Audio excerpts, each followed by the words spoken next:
Hello दोस्तों, स्वागत है मेरे यूट्यूब चैनल इलेक्ट्रिकल हब में। दोस्तों, आज की वीडियो में हम बात करने वाले हैं समरसीबल के स्टार्टर के बारे में। अगर आप नए हैं तो यहाँ पे ये वीडियो काफ़ी आपके लिए इम्पोर्टेंट होने वाली है। और अगर आप समरसीबल का नहीं करते हैं, कुछ और काम करते हैं इलेक्ट्रिक से रिलेटेड, लेकिन कहीं कहीं पर आपको जाना पड़ता है, समरसीबल की प्रॉब्लम देखनी पड़ती है, तो उसके हिसाब से भी आपके लिए काफ़ी यूजफुल वीडियो होने वाली है। इसलिए वीडियो में बने रहें और चैनल में फर्स्ट बार हैं तो चैनल को सब्सक्राइब जरूर कर लेना, क्योंकि मैं ऐसी इलेक्ट्रॉनिक्स से रिलेटेड वीडियो अपलोड करते रहता हूं। तो यहाँ पे जो इसका मेन टॉपिक है वो ये है कि जब भी आपने इस तरीके से समरसीबल खोला हो या किसी को खोलते हुए देखा हो, तो वहाँ पे आपको दो कैपेसिटर देखने को मिलेंगे और आप यहाँ पे कंफ्यूज होंगे कि इसमें ऐसा क्या है कि यहाँ पे दो कैपेसिटर यूज में लिए गए हैं। यहाँ पे देख सकते हैं। पहले मैं आपको यहाँ पे कुछ कुछ पॉइंटों के नाम भी बता देता हूँ। पॉइंटों के नाम कुछ कुछ यहाँ पे जो इसमें लगते हैं। तो यहाँ पे देख सकते हैं, सबसे पहले एक इसका कनेक्टर होता है। यहाँ पे जो हमारा वायर का कनेक्शन होता है, उसके बाद यहाँ पे होता है एक कॉन्टैक्टर। यहाँ पे ये देख सकते हैं, दो होते हैं कैपेसिटर। एक होता है वोल्ट मीटर या अमीटर, या दोनों ही हो सकती हैं। डिजिटल होगा तो दोनों ही होंगे। एक होता है एमसीबी, दो होते हैं हमारे स्विच, एक होता है एनओ, एक होता है एनसी। तो मेन जो वीडियो है यहाँ पे वो है कि यहाँ पे दो कैपेसिटर क्यों लगे होते हैं। क्योंकि अक्सर आपने देखे होंगे, जो हमारी मोटर होती है नल की, जो घरों पे यूज किया जाता है, टुल्लू पंप, या हमारा फैन होता है, या फर्राटा होता है, या टेबल फैन होता है, या वॉल फैन होता है, या एग्जॉस्ट होता है, या कूलर की मोटर होती है, वो हमारी यहाँ पे सिंगल ही सेल से ऑपरेट होती है, यानी सिंगल सेल की ही ज़रूरत होती है। तो यहाँ पे हम दोनों को ही क्लियर करेंगे कि पहले तो इसमें सेल की ज़रूरत ही क्यों पड़ रही है, दूसरा हमें दो सेल की ज़रूरत क्यों पड़ रही है। एक से जब काम बन रहा है तो यहाँ पे दो सेलों की ज़रूरत क्यों है, यहाँ पे इसको भी हम क्लियर करेंगे। और इसलिए वीडियो को लाइक जरूर कर देना अगर अच्छी लगती है, और बाकी कोई भी डाउट हो तो कमेंट कर देना, मैं उसका रिप्लाई आपको दे दूंगा। और इस वीडियो का मकसद यही है कि जो न्यू है, जो सीखना चाह रहे हैं, या जो नहीं भी करते हैं, तो एक बार वो भी वीडियो को देख लें। कभी ना कभी उनके ये चीज़ काफ़ी काम आएगी। तो यहाँ पे ये देख सकते हैं। तो मैं आपको बता दूं दोस्तों, जो ये कैपेसिटर है यहाँ पे, ये हमारा एक होता है हमारा रनिंग कैपेसिटर, एक होता है हमारा स्टार्टिंग कैपेसिटर। यहाँ पे देख सकते हैं दो तरीके के कैपेसिटर होते हैं। एक होता है रनिंग कैपेसिटर, एक होता है स्टार्टिंग कैपेसिटर। तो इनका काम क्या क्या है जब एक ही से काम बन जाता है। तो दोस्तों, दरअसल होता है क्या, जो हमारे सिंगल फेज समरसिबल मोटर होती है उसको हम समझ लेते हैं जैसे हमारी नल की मोटर होती है वही होती है वो।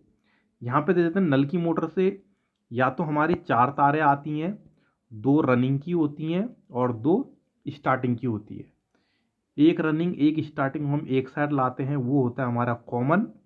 और उसके बाद ये होता है हमारा सेल के साथ, सपोज करो यहाँ पे मैं सेल भी बना देता हूँ, ये होता है सेल के साथ यहाँ पे टेपिंग कर दी जाती है। और दूसरा जो आता है वो यहाँ पे जुड़ता है कॉमन के साथ, यहाँ पे हमारा लाइन, और यहाँ पे हमारा न्यूट्रल रनिंग के साथ। इस तरीके से हमारी जो नल की मोटर होती है कनेक्शन होते हैं। मैं ये क्यों बता रहा हूँ, क्योंकि ये सब समझने के बाद यहाँ पे आपको एग्जैक्टली समझ में आएगा कि दो सेल क्यों होते हैं। अब जो मोटर होती है उसमें कभी कभी ऐसा होता है, जो कंपनी से बदी होती है उसमें आपको तीन वायर देखने को मिलेंगी। ये एक होती है हमारी यहाँ पे कॉमन, एक होती है हमारी स्टार्टिंग, एक होती है यहाँ पे रनिंग। ये होता है हमारा कैपेसिटर, ये यहाँ जाता है और ये यहाँ जाता है, इसमें जुड़ता है लाइन, और यहाँ पे जुड़ेगा हमारा न्यूट्रल। इस तरीके से होता है। ऐसी समरसीबल में भी कितनी वायर होती है हमारी, तीन होती है, आर वाई बी। हमेशा याद रखना है यही पैटर्न होता है, आर वाई बी, हमेशा यही पैटर्न मिलेगा, R Y B, R Y B. इसको आप याद कर लें, हमेशा आपको ऐसा ही पैटर्न देखने को मिलेगा, आर वाई बी के फॉर्म में पैटर्न देखने को मिलेगा। अभी इसके नीचे वायर नहीं दिख रही है, वरना आपको दिखती आर वाई बी। इसी के फॉर्म में यहाँ पे पैटर्न देखने को मिलेगा। तो ये याद रख लें, ये जो समरसिबल की मोटर होती है सिंगल फेस, वो क्या होती है हमारे सेम उसको नल की मोटर समझ लें आप उसे। नल की मोटर ले लें और जो भी उसमें कैपेसिटर लगा हुआ है, जैसे यहाँ पे 2 कैपेसिटर लगे हुए होते हैं, एक लगा हुआ है देख सकते हैं यहाँ पे 50 MFD और एक लगा हुआ है यहाँ पे 120 से 150 MFD। अगर इसकी जो कैपेसिटी है वो देखेंगे, जो रनिंग होता है वो 35, 45, 50, 60 इस तरीके से लगता है, और जो स्टार्टिंग होता है वो हमारा ज़्यादा होता है 100, 150 इस तरीके से स्टार्टिंग होता है। तो 1 मिनट हम अभी यहाँ पे स्टार्टिंग को हटा देते हैं, सिर्फ रनिंग को, जो हमारा नॉर्मल कैपेसिटर होता है उसको ले लेते हैं, रनिंग वाले को। तो जो RYB का फॉर्म होता है, तो जो हमारा बी होता है वो होता है दोस्तों यहाँ पे हमेशा कॉमन। हमेशा देखना, कभी भी आप समरसीबल को मोटर को बिना स्टार्टर के भी चेक कर सकते हैं इस तरीके से, इस चीज़ को समझना। RYB मोटर पे से 3 कलर के वायर आएंगे, एक आएगा लाल, एक आएगा पीला, एक आएगा ब्लू। इस तरीके से याद रखना, लाल पीला ब्लू आएगा। लाल हो गया रेड, पीला हो गया येलो, ब्लू हो गया बी ब्लू। लेकिन जो ब्लू होता है वो हमारा कॉमन होता है, यानी आप ब्लू पर डायरेक्ट क्या दे सकते हैं, लाइन दे सकते हैं। यहाँ पे ब्लू वायर पे क्या दे देंगे आप, सीधे लाइन दे देंगे, और इन दोनों पे लगा देंगे आप कैपेसिटर। यहाँ पे देख सकते हैं इन दोनों पे लगा देंगे कैपेसिटर। यहाँ पे ये कैपेसिटर लग जाएगा। कैपेसिटर लगाने के बाद सेल की एक वायर आप इसके साथ जोड़ें, एक वायर इसके साथ जोड़ेंगे। इन दोनों में से जो रनिंग होगा वो हमारा सुल्टा घूमेगा, तो मोटर जब आप रनिंग पर जोड़ेंगे तो मोटर सुल्टी घूमेगी और पानी फेंकेगी बाहर को, और अगर स्टार्टिंग पर जोड़ेगा तो वहाँ पर वो गलत हो जाएगा। इस चीज़ का आप ध्यान रखना। अब इन दोनों में से क्या करना है, एक को आपने न्यूट्रल देना है। अगर आपने इसको न्यूट्रल दिया, मोटर सुल्टी घूम गई तो आपका पानी आ जाएगा, अगर नहीं घूमी तो नहीं आएगा। तो आप पता कैसा करेंगे कि इन दोनों में से रनिंग कौन सा है, इसका भी मैं तरीका बताता हूँ क्या है। जब भी आप इस वाले के साथ मल्टीमीटर होना चाहिए, कॉमन वाले यानी ब्लू वाले पॉइंट के साथ इन दोनों के बीच में कंटिन्यूटी चेक करेंगे, तो रनिंग वाले में कंटिन्यूटी कम दिखेगी। सपोज करो रनिंग वाले में आ रही है 4 ए और 6, कॉमन के साथ एक के वाई कॉमन और वाई में आ रही है आपकी 4 और इन दोनों में आ रही है 6। तो जिसमें कम आ रही है वो हमारा है रनिंग पॉइंट, यानी बी और वाई ये दोनों क्या है हमारे रनिंग पॉइंट बनेंगे। और अगर बी के साथ आर की कम आ रही है 4, तो ये दोनों हमारे रनिंग पॉइंट बनेंगे। तो हमारा एक लाइन इस पर दे देंगे ब्लू पे, इस पर तो देना ही देना है। दूसरा लाइन किस पे दे देंगे, इस रेड पे। इस रेड पे क्या दे देंगे, न्यूट्रल। न्यूट्रल दे देंगे हम रेड पे, ब्लू में दे देंगे लाइन, और यहाँ पे इन दोनों पे क्या रहेगा, कैपेसिटर भी रहेगा। तो ये देख सकते हैं सिंपल है ये, बिना स्टार्टर के इसको चेक करना। फिर से देखते हैं, ये हो जाएगा आपका RYB। ये हमेशा ब्लू होता है, वो होता है हमारा कॉमन, इस चीज़ को याद रखना। ब्लू होता है कॉमन और इसको हम डायरेक्ट देंगे लाइन। उसके बाद ब्लू के साथ रीडिंग चेक करेंगे दोनों की, जिस पे कम आएगी इन दोनों पे सेल भी जुड़ेगा, और जिस पे कम आएगी उस पे क्या जोड़ देना है आपने, न्यूट्रल। तो मोटर आपका चल जाएगा। क्लैम मीटर हो तो एम्पियर चेक करना, 7 से 10, 12 एम्पियर ये लेना शुरू कर देगा, तो मोटर आपकी यहाँ पे ओके है। तो ये हो गया क्लियर कि बिना स्टार्टर के किस तरीके से हम मोटर को चेक कर सकते हैं। अब बात आती है कि हमारा ये स्टार्टिंग कैपेसिटर क्यों लगा होता है। दोस्तों होता क्या है कि हमारी जो मोटर होती है समरसिबल, वो होती है हमारी 150 फीट, 200 फीट, 250 फीट, 300 फीट, इस तरीके से ज़मीन के नीचे होती है। 150, 200, 250, 300 फीट के नीचे होती है ज़मीन में, और इसने वहाँ पे क्या करना होता है, वर्क करना होता है। पानी के अंदर होती है। दरअसल क्या होता है, ये पूरा पानी का एरिया होता है, और इसी में क्या होती है, पानी में ही एक बोरिंग करी जाती है, पाइपलाइन बिछी होती है, और इसी के अंदर पानी में ही हमारी मोटर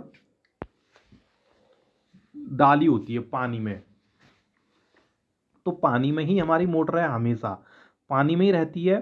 अगर क्या होता है, जो हमारी घर की मोटर होती है नॉर्मल, हमने बटन दबाया वो चल गई, फिर दबाया, एक लंबे समय में ऐसा होता है कि उसका पीछे से पंखे पे देखा होगा आपने कई बार, पंखे से या हाथ से डंडे से पंखे पे जब हम मारते हैं तो हल्का सा घुमाते हैं, पुश करते हैं, तो मोटर क्या होती है, घूमने लगती है।